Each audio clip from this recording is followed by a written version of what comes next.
My name is Bella, and if you are listening to this, you need to know something very clearly. Betrayal does not arrive with thunder or lightning.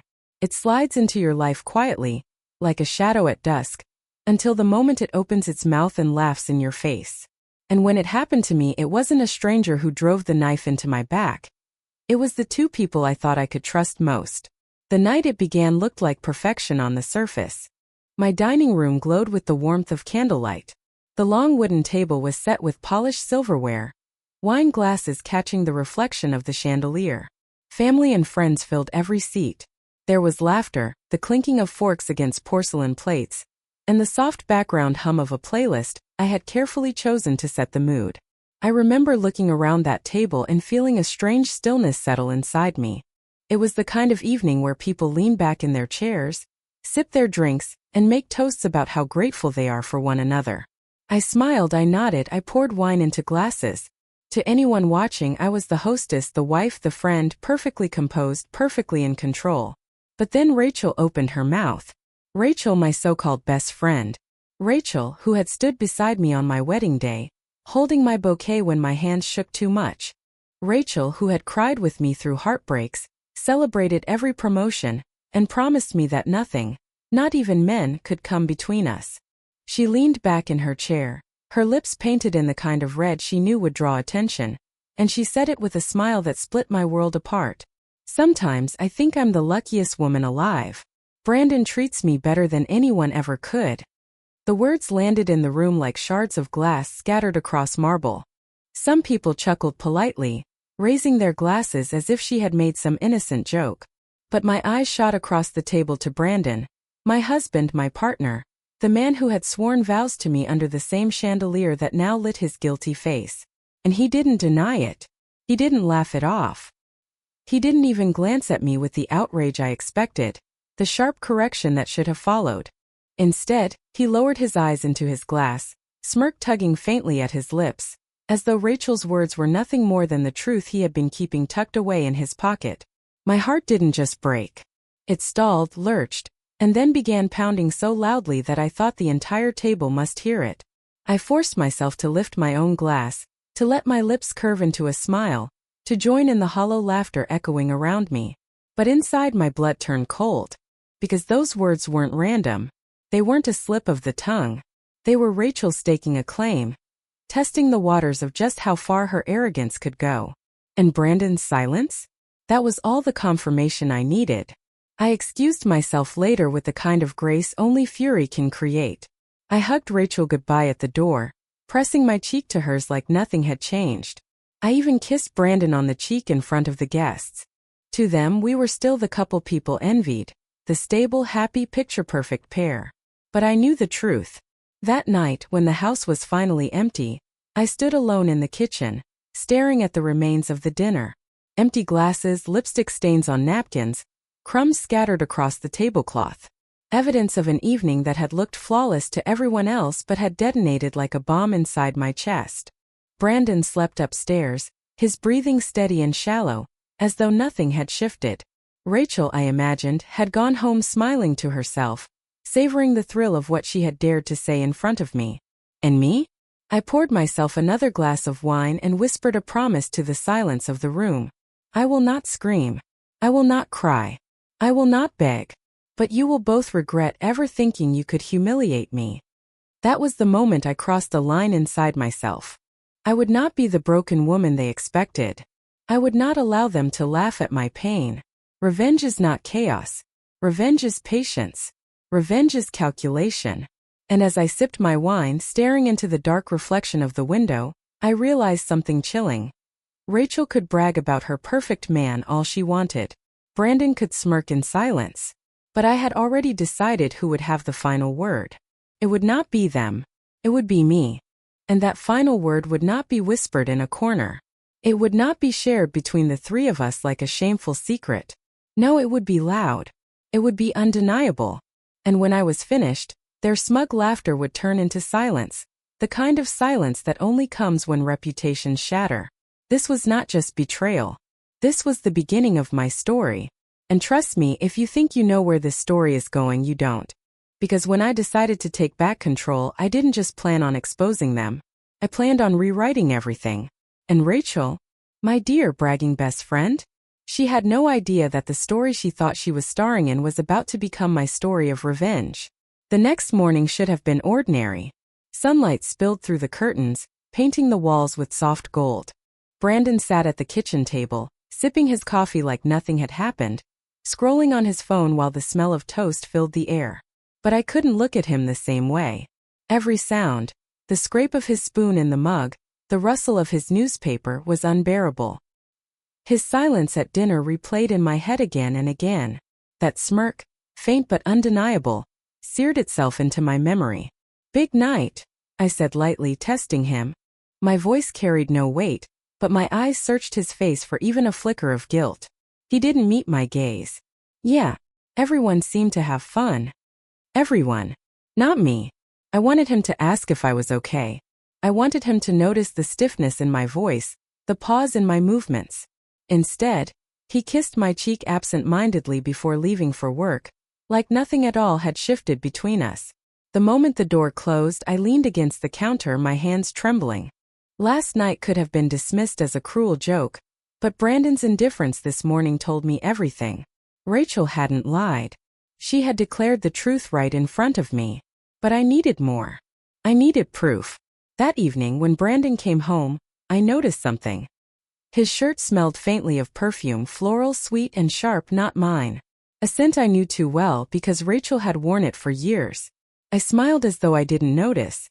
My stomach turned to ice, but my lips curved in practiced warmth. I even asked him about his day, nodding through his vague answers. Inside, however, I marked it. A crack in the facade. 2 days later, I found the first undeniable clue. Brandon had left his laptop open on the couch. Normally, I respected privacy, but betrayal erases boundaries. My hand hovered only a second before I sat down and opened the screen. And there it was. An email thread between him and Rachel. Hidden under an innocuous subject line, event planning, were messages that turned my stomach. Their words weren't outright romantic, but they dripped with coded intimacy. Phrases like "last night was unforgettable" and "can't wait until the next time" filled the page. The betrayal was no longer whispers at a dinner table. It was written in black and white. My hand shook as I scrolled. Screenshots burned into my mind, enough to ignite fury, but not yet enough to destroy them publicly. I closed the laptop, my heartbeat so loud it drowned out the ticking clock on the wall. For the next week, I became an actress. I laughed at Brandon's jokes. I sent Rachel casual texts. I met her for coffee, listening as she bragged about life finally aligning. Every word felt like poison, but my smile never faltered. She believed I was still blind. He believed I was still docile. What they didn't realize was that I had already begun documenting everything. Emails, receipts, photographs. Small pieces of evidence that, when pieced together, would tell the story they were desperate to hide. The final blow came unexpectedly. I was cleaning out Brandon's car when I found a receipt shoved deep between the seats. A receipt from a hotel just outside of town, dated the same evening he claimed he had stayed late at work. 2 dinners, 1 bottle of wine, a single room. The blood roared in my ears as I stared at the slip of paper. It was not just suspicion anymore. It was not just coded messages. It was fact. Rachel and Brandon were not ashamed. They were reckless. And in their recklessness, they had left me the very tools I needed to destroy them. That night, I lay awake beside him. His arm draped casually over me, his breathing steady in the dark. To him it was comfort. To me it was the weight of betrayal pressing against my ribs. I whispered silently into the shadows. "You wanted to test me? You wanted to gamble with my life, my trust, my marriage? Fine. But the moment you thought I was blind was the moment you lost." The seed of revenge had already sprouted, and as I stared into the darkness, I understood something vital. Betrayal is not the end of a marriage. It is the beginning of a reckoning, and I was ready to start writing their downfall. The morning after I found the hotel receipt, I stood in front of the mirror and barely recognized myself. The woman staring back was not broken. She was calculating, focused, alive in a way that only truth can ignite. I told myself one thing: don't act. Don't confront. Document. From that day forward, I became an observer in my own marriage. Brandon thought he still lived with a trusting wife. Rachel thought she still had the upper hand, dangling her smirks and whispers like weapons. But I was no longer their target. I was the one holding the bow. The first step was small, saving screenshots. Every email thread. Every suggestive line tucked under the guise of event planning. I printed copies and hid them inside a folder labeled insurance documents in the back of my closet. Next came his phone. Brandon guarded it carefully, always face down on the table, always close at hand. But people get careless when they believe they're untouchable. One evening while he showered, I slipped it open. My stomach tightened as I scrolled through text after text. Rachel's name disguised as Eric. Their messages were short but obvious. See you at the usual place. Can't stop thinking about last night. She has no clue. I photographed everything, my hands trembling only slightly. When I slipped the phone back onto the nightstand, I smiled. He would never know how much power he had just handed me. Over the next week, I traced his movements with quiet precision. I told Brandon I had joined a new yoga class. Instead, I parked across the street from Rachel's office. I watched him pick her up on his lunch breaks, his car gleaming in the sun like a stage spotlight on their betrayal. I snapped photos, her stepping into his passenger seat, their shoulders brushing as they laughed. Each click of the camera was another nail in their coffin. Then came the credit card bills. Brandon thought I never looked at them closely. But every statement told its own story. Dinners in neighborhoods we never visited. Jewelry stores where I had never received a gift. A sudden withdrawal of cash. Exactly the same day Rachel had shown off a new bracelet from a secret admirer. Coincidence? No. It was a trail of breadcrumbs and I was collecting every crumb. But the most damning piece arrived by accident. Rachel, careless in her arrogance, posted a photo on social media. At first glance it was harmless. A wine glass, a seaside view. But reflected faintly in the window behind her was Brandon's face, caught mid-laugh. I stared at that reflection for a long time. Proof didn't always come with neon lights. Sometimes it hid in shadows, waiting for the right eyes to see it. I saved the photo. I added it to my growing archive. By then the folder in my closet had thickened, heavy with betrayal. Still I wasn't done. One night I followed him. He told me he had a late meeting. I knew what that meant. My hands gripped the steering wheel as I trailed his car at a careful distance, heart pounding against my ribs. He drove out of town, past familiar streets, until he turned into the parking lot of that same hotel from the receipt. I parked across the street, hidden behind trees. I watched as Rachel emerged from her car, her hair catching the glow of the streetlight. She walked toward him without hesitation, like she had done it 100 times before. He opened the door for her. She laughed, leaning against his arm. Click, click, click. The camera in my hand became my weapon. Their smiles froze on film, each frame undeniable. When they disappeared inside, I sat in silence. Not broken, not crying, just steady. The night air was cool, the stars sharp above me, and I realized something. They had given me everything I needed. The lies were no longer whispers. They were documented, preserved, ready. As I drove home, headlights cutting through the darkness, I whispered to myself, patience, timing, precision. That's how you win a war. I walked into the house Brandon and I once called a home. He would return to it later, smelling faintly of perfume and cheap hotel soap. He would smile at me, lie through his teeth, and crawl into my bed. But what he didn't know, what neither of them knew, was that the walls were closing in. My proof was no longer a suspicion. It was an arsenal. And soon I would pull the trigger. The folder in my closet grew heavier every day, as though the lies inside had weight of their own. But I knew that evidence alone was not enough. I needed strategy. I needed people who would stand by me when the storm broke. The first person I turned to was my sister, Emily. She had always been my anchor, steady, blunt, unafraid of truth. One evening, I invited her over under the pretense of needing company. We sat at my kitchen table, mugs of coffee between us, when I slid the folder across the wood. Her eyes widened as she flipped through the pages. Screenshots, receipts, photos of Brandon and Rachel stepping into that hotel. Finally, she landed on the social media post, the one with Brandon's reflection in the window. Emily looked up at me, Her expression caught between fury and heartbreak. "You've been living with this?" she whispered. I nodded. "For weeks." I couldn't confront him without proof. Now I have more than proof, I have a story. Her hand reached across the table, gripping mine tightly. "Then we'll tell it. But on your terms." That was the first moment I felt less alone. The second came from a lawyer. A friend of Emily's recommended quietly. His name was Mr. Harris, a man in his 50s with sharp eyes and an even sharper sense of justice. Sitting in his office, I laid everything out, every receipt, every photo, every message. He leaned back in his chair, fingers steepled. "You're not just dealing with infidelity," he said. "You're dealing with financial betrayal too. The credit card statements, the hotel bills, this isn't just moral grounds, this is legal." I swallowed. "What do I do?" "You don't act yet," he said firmly. "You prepare. You let him think he still holds the power. And when you move decisively." His words settled into me like steel. With Emily at my side and Mr. Harris guiding me, I began to build not just a case, but a counterattack. I created backups of everything. Digital copies hidden in cloud storage, physical copies locked in Emily's house.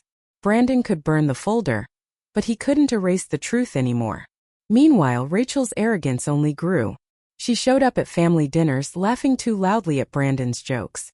Once she leaned across the table and told me, "You should trust Brandon more. He works so hard."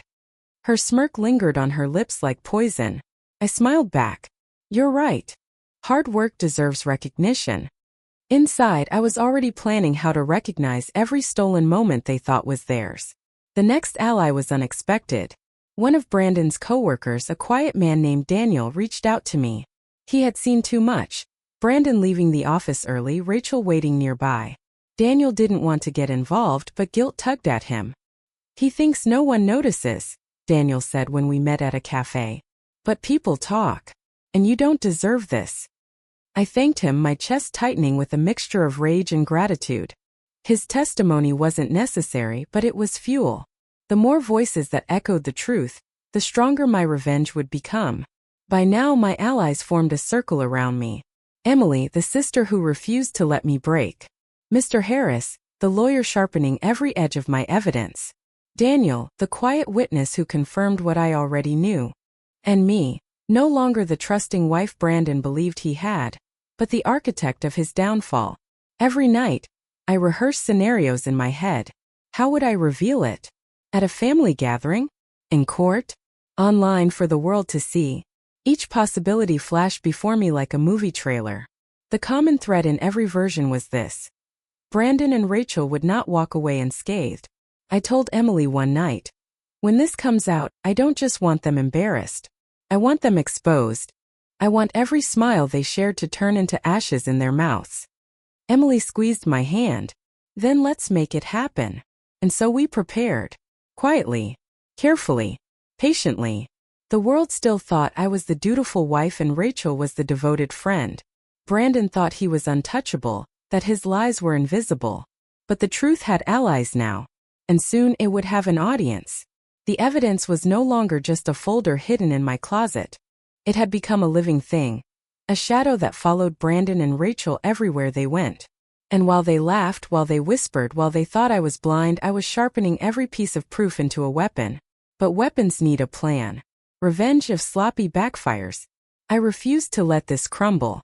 I sat one night at Emily's kitchen table, the folder spread wide, my laptop glowing with copies of everything. "I don't want this to just hurt him," I told her. "I want it to end him. Not physically, legally, socially, emotionally. I want his world to collapse brick by brick." Emily leaned back, crossing her arms. "Then you need timing. You need the right audience." Her words hit like a bell. Timing. Audience. Those were the keys. The family reunion was coming in 3 weeks. Brandon's parents would be there, his cousins, even his boss who was close to the family. Brandon loved that event. It was where he paraded his perfect life. Where he played the charming husband and doting son. I smiled coldly. That's where I'll do it. That's where they'll both choke on the truth. But planning went beyond the reveal. I needed to strip away his defenses. Mr. Harris, my lawyer, advised me carefully. Before you expose him publicly, you should secure your finances. Move what you can legally into accounts only under your name. Protect your assets. When he falls, he will grab for anything he can hold. So I did. Quietly, methodically, I separated accounts. I rerouted direct deposits. I even set aside cash. Brandon thought I was still dependent on him, but in truth, I was creating an escape hatch, one he could never block. Daniel, the coworker who had given me his testimony, agreed to go on record if needed. He's been slipping at work, Daniel told me. If this reaches his boss, he's finished. That information was a gift, one more thread in the net tightening around Brandon. Meanwhile, Rachel kept circling closer. She texted me about shopping trips, about girls' nights. As if nothing burned beneath the surface. I played along, feigning ignorance, feeding her comfort. The more comfortable she felt, the harder her crash would be. One evening while Brandon showered, I scrolled through his phone again. He had grown careless. Messages between him and Rachel dripped with arrogance. "She'll never suspect," he had written. "She's too busy playing perfect wife." I almost laughed out loud. Too busy? No, I was too precise. Too patient. Too dangerous. The counterplan grew in layers. Layer 1. Secure finances. Layer 2. Gather legal proof. Layer 3. Prepare the stage. Family reunion, a perfect audience. Layer 4. Control the narrative. I would not scream. I would not cry. I would present the truth so calmly that no one could question it. Emily and I rehearsed scenarios. She pretended to be Brandon's mother, asking, "Why would you lie about something like this?" And I would calmly lay out the receipts, the screenshots, the photos. We practiced until my voice no longer shook, until the words felt like steel. Mr. Harris prepared legal drafts. He reminded me that divorce would be on my terms, not his. He showed me how the evidence of financial betrayal would strengthen my case. "You're not just confronting a liar," he said. "You're dismantling him." At night, I dreamt of their faces. Brandon trying to explain, his voice cracking under the weight of undeniable truth. Rachel pale, scrambling, her smirk wiped away forever. And me standing calm, finally free. But dreams were not enough. I needed action. The date of the reunion circled on my calendar like a countdown. I began moving chess pieces, reserving my seat at the table directly opposite Brandon, ensuring Rachel would attend by casually suggesting she come along with him, preparing my outfit with care. Power was not just in words but in appearance. I would look unshakable. Each day felt like walking a tightrope, pretending to be the wife he thought still adored him, while inside I was already gone. Brandon would kiss my cheek and I would smile. Rachel would laugh and I would laugh back. They thought they were in control. But my plan was nearly finished. And once it began, it would not stop. The stage was set. The audience was waiting. The actors, Brandon and Rachel, had no idea that their final performance was already scripted. And I was the director. The morning of the reunion dawned too bright, as if the sun itself wanted to mock the storm I was about to unleash. I had spent weeks preparing, every detail polished until it gleamed. The folder of evidence tucked neatly in my bag, the calm speech I had rehearsed with Emily, the financial safety net built in silence. I wore a navy dress, simple, elegant, not flashy. Power was not in sequins or sparkle. Power was in presence. I looked in the mirror and whispered to myself, "This is the day." But if revenge has taught me anything, it is this. No matter how carefully you build your plan, chaos will try to shatter it. The first crack came with a phone call. It was Emily. Her voice was urgent, almost panicked. "He knows," she said. My heart skipped. "What do you mean he knows?" "I don't know how, but Brandon suspects something. He's been calling Rachel all morning. I think he's worried about what you might do today." I froze, my hand gripping the dresser. If Brandon suspected, he might try to twist the narrative before I could speak. He might spin lies, paint me as paranoid, as jealous. The same script he had used for months, but louder, in front of everyone. I steadied myself. Then I need to move faster.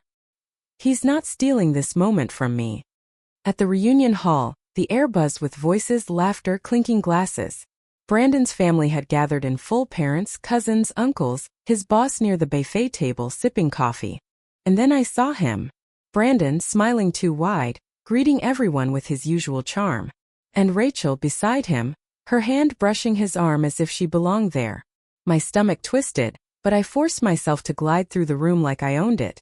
Every smile, every handshake, every nod. I played the part of the perfect wife. The plan was simple. Let them relax, let them think they had already won, then reveal the truth with precision. But as I waited, another complication struck. Rachel's phone buzzed, and she excused herself to the patio. My instincts flared. I followed at a distance, slipping out a side door until I could hear her voice. "Don't worry," she whispered. "She doesn't know. Be sure of it. Tonight we'll talk about moving forward." My blood boiled. Moving forward? Were they planning to run away together after parading through this reunion like actors on a stage? Then suddenly Rachel turned. Her eyes locked on mine. Shock rippled across her face. "You?" I smiled tightly. "Go on. Don't stop on my account." She stammered. It's not what you think."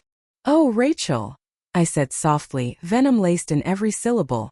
"It's exactly what I think." But before I could push further, Brandon appeared at the doorway. His eyes darted between us, calculating. Then he plastered on a smile. "There you are," he said to me too loudly. "I was just telling everyone how supportive you've been.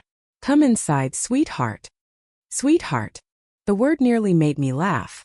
Inside I saw it, the maneuver.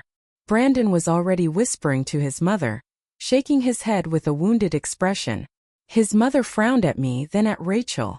He was poisoning the well, planting seeds that I was unstable, that I was jealous, that I was the villain of this story. My pulse hammered. The timing had shifted. My clean reveal, my calm delivery, the perfect stage. It was all at risk of collapsing under Brandon's manipulation. I excused myself to the restroom, gripping the folder in my bag like a lifeline. Emily texted me, "He's moving fast. You need to act now before he frames you." I looked into the mirror, breathing hard. The plan was no longer a quiet chess game. It had become a battlefield, and if I hesitated even for one moment, I would lose the narrative. I whispered to my reflection, "Not today. Not ever again." When I walked back into the hall, Brandon was raising a glass. "To family," he said smoothly, "and to the people who stand by us through everything." His eyes flicked toward me, his voice dripping with false affection. "Even when some don't understand." The room chuckled politely. My skin burned. I set my bag down on the table, slid out the folder, and rested my hand on the cover. The whispers quieted. Eyes turned. But just as I prepared to speak, the lights flickered. Then darkness. The power had gone out. Gasps filled the room. Someone laughed nervously. Brandon's boss muttered about faulty wiring. The moment I had prepared for, the reveal I had sharpened like a blade, was swallowed in shadows. And in that darkness I heard Brandon's voice, low but sharp, meant only for me. "You won't win, Alara. Not here. Not ever." The war had begun. The blackout lasted less than a minute, but in that span it felt as though the universe itself had pressed pause on my life. The room buzzed with restless voices, phones flicked on like fireflies, and then light returned. Brandon still held his glass, grinning as though nothing had happened. He was quick. Too quick. He cleared his throat and said, "Well, that was dramatic. Let's hope the rest of the evening isn't so unpredictable." Laughter bubbled through the room, but it was forced. My hands trembled, not from fear but from fury. The man who mocked me behind closed doors, who betrayed me with my own sister, who thought he could manipulate every eye in this room. He was seconds away from believing he had won. I would not let him. I stepped forward, my heels echoing on the tile. My navy dress swayed with each step, calm but commanding. I lifted the folder from the table, my voice slicing through the chatter. "Unpredictable," I repeated, smiling coldly. "Yes, Brandon, that's a good word. Do you want to know what's truly unpredictable?" Dozens of faces turned toward me. His mother shifted uncomfortably. His father adjusted his tie. Rachel froze mid-sip of wine. Brandon's smile faltered only slightly, but I caught it. "What are you doing, Alara?" His voice was tight, pitched just low enough that only those closest would hear. "What you never expected me to do," I answered. I opened the folder. Inside were printed photos, screenshots, bank statements, every late-night text, every charge to his secret card, every selfie Rachel had foolishly saved in the cloud. My proof. My truth. I lifted the first page high enough for the nearest table to see. A text from Brandon to Rachel. She's too busy, she'll never know. Meet me at the restaurant tonight. Same table. Gasps. A cousin leaned forward, squinting. Is that? Yes, I said clearly, letting my voice rise. It is. Brandon, my devoted husband. Rachel, my loyal sister. Sneaking into my favorite restaurant. Laughing about how blind I must be. The room stirred like a nest of hornets. Brandon stepped forward, his hand outstretched. Alara, stop this. You're embarrassing yourself. I pulled back, smiling sharper. Oh no. Not myself. Just you. I flipped to the next page. A picture of Brandon and Rachel seated at that familiar corner booth, his hand on hers. The timestamp glared at the top. His mother gasped audibly. Brandon. The dam had cracked. Now it was time to flood the room. I laid out the evidence piece by piece, not yelling, not trembling, just steady and deliberate. Every text, every photo, every bill he thought I'd never see. I described how I had gathered them, how I had played the quiet wife while building a case. Rachel's face flushed red. She tried to speak, but her voice caught. Finally, she whispered, "It's not what it looks like." The laugh that left me was ice cold. It is always what it looks like, Rachel. And now everyone sees it. Brandon snapped, his mask finally slipping. You vindictive. Careful, I interrupted, my tone calm but lethal. Choose your words wisely. Because I haven't shown them everything yet. I held up the final page. Silence dropped like a curtain. It was a photo of Brandon and Rachel, taken at a hotel 2 towns over. The timestamp was during the weekend he had sworn he was at a work retreat. His boss leaned forward, eyes narrowing. Funny, he said slowly. That was the same weekend we canceled the conference. You told me you were sick. Brandon's glass slipped from his hand and shattered on the floor. The sound was final, like a gavel. He opened his mouth, but no excuse came. No story could be spun fast enough. The whispers around us sharpened into judgments, accusations, betrayal carved into every glance. I let the silence linger, the weight of his lies pressing down on him. Then softly I said, You laughed at me, Brandon. You told everyone I was jealous. Tonight they see who you really are. Rachel bolted for the door. Brandon's parents sat in stunned silence. His boss shook his head. And Brandon finally looked small, stripped of his charm, naked in his deceit. I closed the folder with a snap. Now, I said, shall we continue the evening? The room did not clap. It did not cheer. But it shifted. For the first time, the eyes that had once believed his performance now believed me. And Brandon knew. His reign was over. But as I turned to sit, my heart pounded with one thought. This was only the beginning. The fallout would come, and I had to be ready. For a heartbeat the room stood frozen, the echo of shattered glass still hanging in the air. Then the silence cracked. Unbelievable. Someone muttered it under their breath, but it spread like a ripple. Another voice joined, then another. And suddenly the banquet hall was a storm of whispers, questions, sharp breaths sucked between teeth. Brandon stood rooted in place, his face blotched red, his shoulders rising and falling too quickly. He looked around as though hunting for a lifeline, but every eye that once adored him now weighed him down with scorn. His mother pressed her hand to her mouth, trembling. You told us she was unstable. I turned, meeting her eyes. Calm, steady. Not unstable. Just informed. A murmur of agreement rolled through the tables. Rachel was halfway to the door when my father's voice cut across the room. You stop right there, young lady. His tone had not been that sharp since we were children. Rachel froze, trembling, her eyes darting between me and him. My father's voice broke on the next words. Your sister trusted you. And this is how you repay her? Rachel whispered something I could not hear, her head bowed. But the room heard enough. Shame in her silence. Meanwhile, Brandon tried to reclaim his mask. He raised his hands, laughing a laugh that shook at the edges. All right, everyone, let's not blow this out of proportion. So there were some texts. A misunderstanding. Alara. I cut him off, my voice crisp as glass. Do not say my name as if it belongs on your tongue. The room quieted instantly. He faltered, then forced a grin. We're all family here. You know how it is, little arguments get. No, I said. This is not a little argument. This is betrayal. This is my husband and my sister plotting behind my back. And you thought I would keep quiet. You counted on it. Aunt May rose from her seat, her voice quivering. You humiliated her, Brandon. And you mocked her for daring to suspect. We all heard you. She's just jealous, you said. Jealous? She shook her head. Turns out, she was the only one seeing clearly. The applause came unexpectedly. Not loud, not boisterous. Just a few firm claps from my cousin at the back, then another. Until half the hall was nodding, clapping slowly, their eyes never leaving Brandon. The sound shattered him more than my evidence had. He spun, shouting, "Stop it! Stop acting like she's a saint. You think she's perfect? You don't know what she's like at home. Enough." My brother-in-law's voice cracked like a whip. He rose, towering over Brandon. "Don't you dare try to drag her down with you. We've all seen the proof." Rachel whispered, "Brandon, please." But he snapped at her too. "You shut up. This is your fault."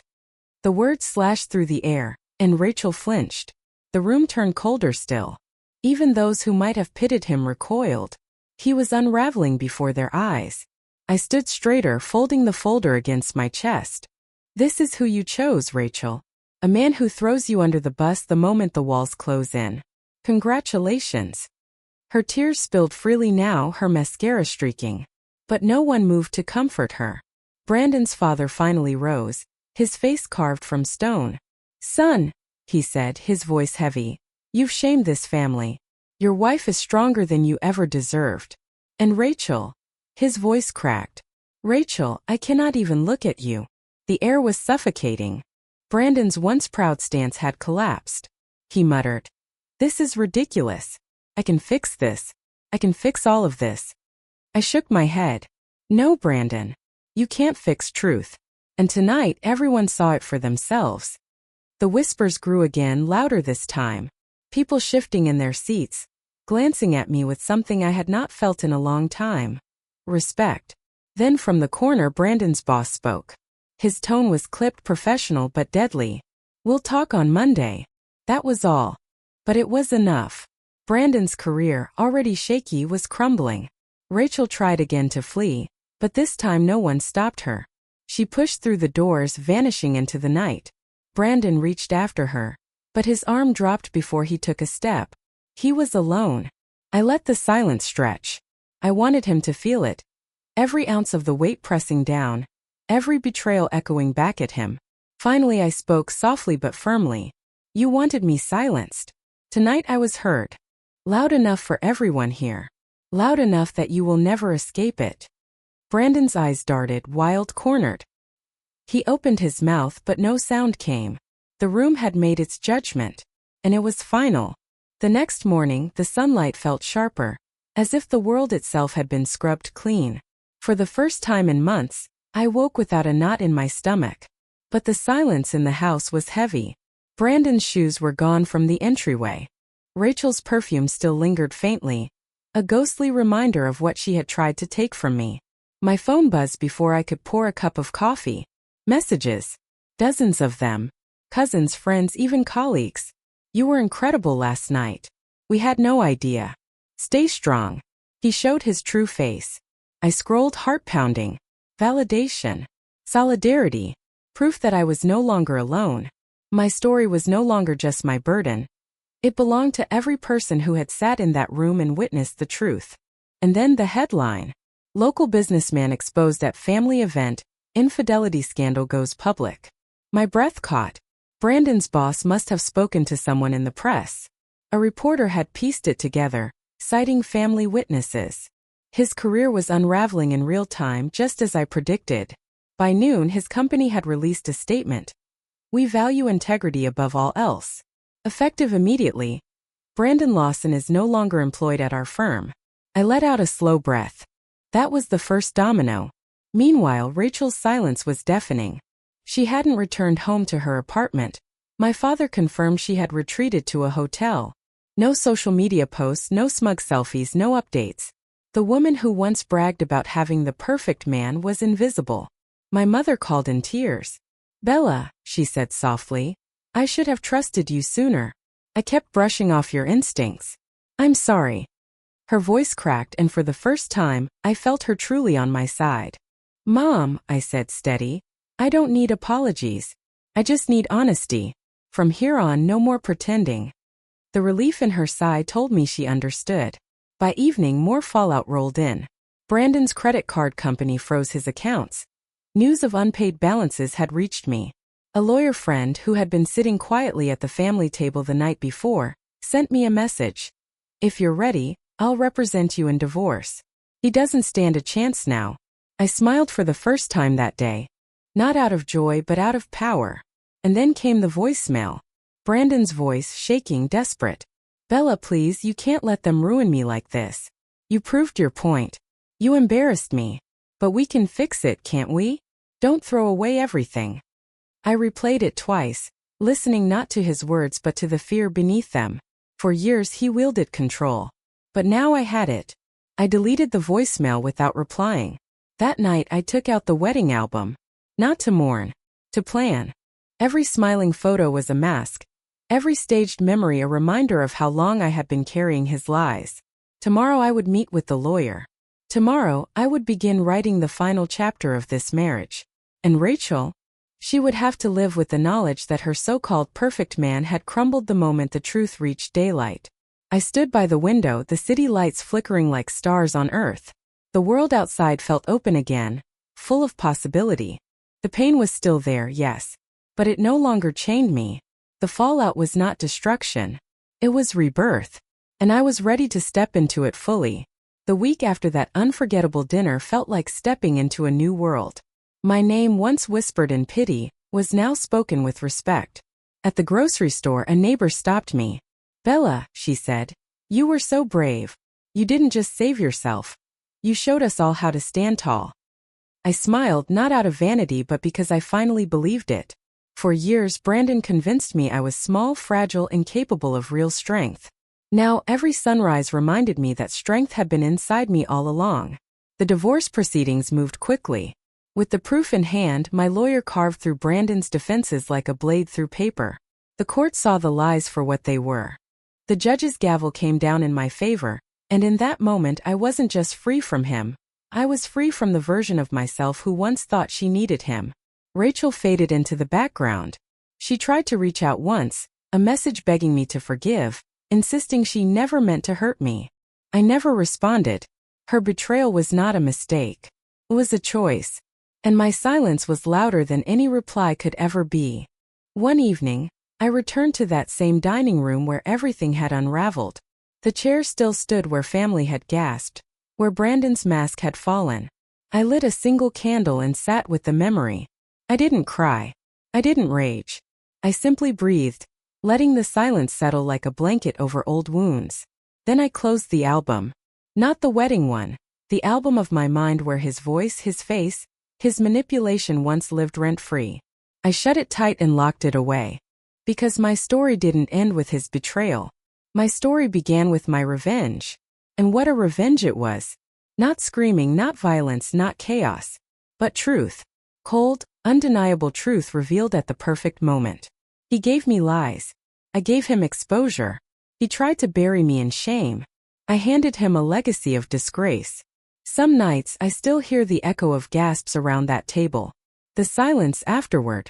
The weight of every eye on him, not me. That was my victory. That was my closure. To anyone listening right now, wondering if they are strong enough to face betrayal, hear me clearly. You are. Do not let their lies define your worth. Do not let their betrayal make you small. Gather your proof. Find your allies. Write your plan. And when the time is right, let the truth be your voice. Because revenge doesn't always mean destruction. Sometimes revenge means freedom. As I stand here now telling you my story, I am not the broken wife Brandon thought he left behind. I am Bella. Survivor. Fighter. Woman reborn through fire and truth. And if you take one lesson from me, let it be this. Never underestimate the quiet power of exposing someone exactly when they think they've won. Thank you for listening to my story. If it gave you strength, if it made you feel less alone, then my pain was not wasted. Stay with me for more stories of betrayal turned into power, because revenge, when rooted in truth, can be the most beautiful form of justice.